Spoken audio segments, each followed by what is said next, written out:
Hey, David, how you doing? Hello, David. Hey, how's it going, guys? Thank you Good. for joining the Hype Magazine. Awesome. I Wonderful. understand we're going to be talking a little bit about COPD. Yes. Yes. So, doctor, why is it so important to raise awareness about the disease? COPD is the third leading cause of death in the United States.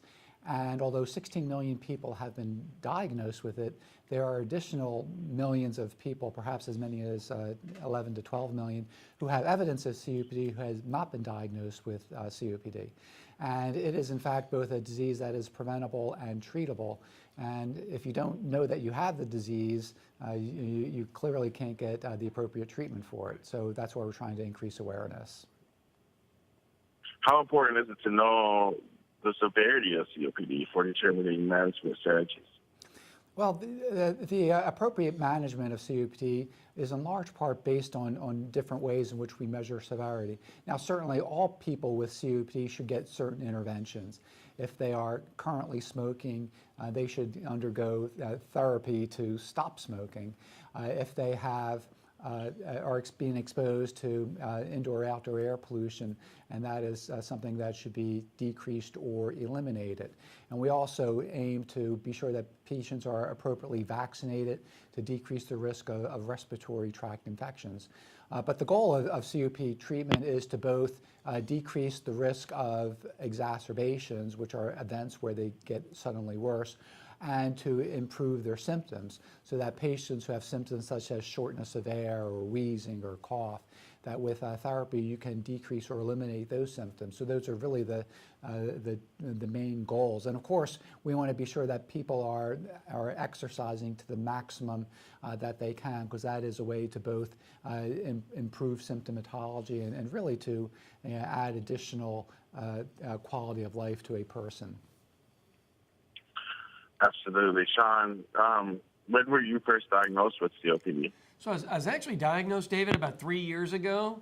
But really, I was sick for a couple of years before that.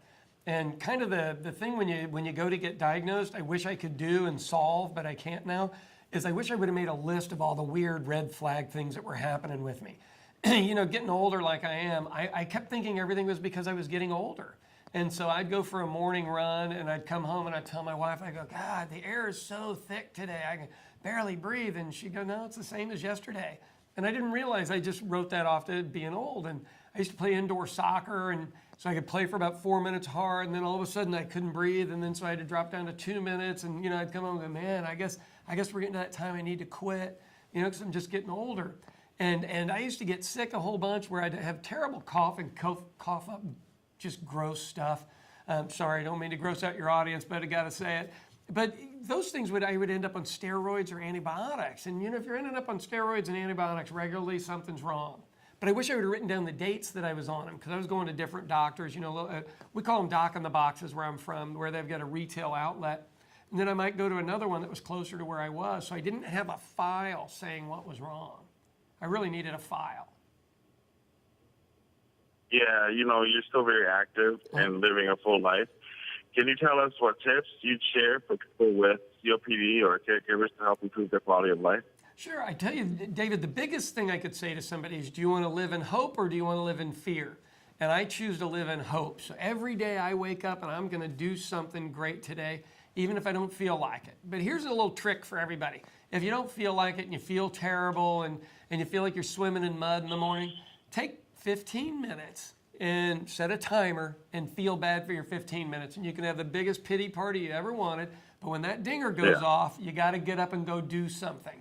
And for me, it's walking anymore. I don't get to run long distances, but I'll run for a block, and then I walk for a block, run for a block. And then I still swim and I still cycle. Now, I'm not very fast cycling, but I'm still there and able to do it. That's the big, I'm probably about 80% of where I used to be. Absolutely, doctor. What advice would you give to patients and caregivers to encourage the best possible management of their COPD? Well, as Sean mentioned, I think that they need to be well prepared when they go in to see their physician, with the symptoms that they are having, and then the expectations of what they would like to be able to do. My patients have, many of them, even though they have severe COPD, are able to live very full lives. Our goal of our various interventions is not only to add years to people's lives, but to really add life to their years so that they're able to do many, if not all, the things that they were able to do before. Absolutely. And where can our viewers at the Hype Magazine go for more information?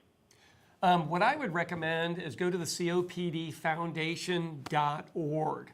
And the reason I would go on there is if you just go on and Google COPD, you're going to scare yourself to death. Go COPDfoundation.org. It's vetted material. It's run by good folks. It's run by the actual foundation. And you can get great information there. I think that's where I'd start. If you feel like you can identify with some of the stuff I was saying, please try the web. Okay? Thanks a lot, gentlemen, for joining me today. Hey, David, thanks Thank for you, having us. David.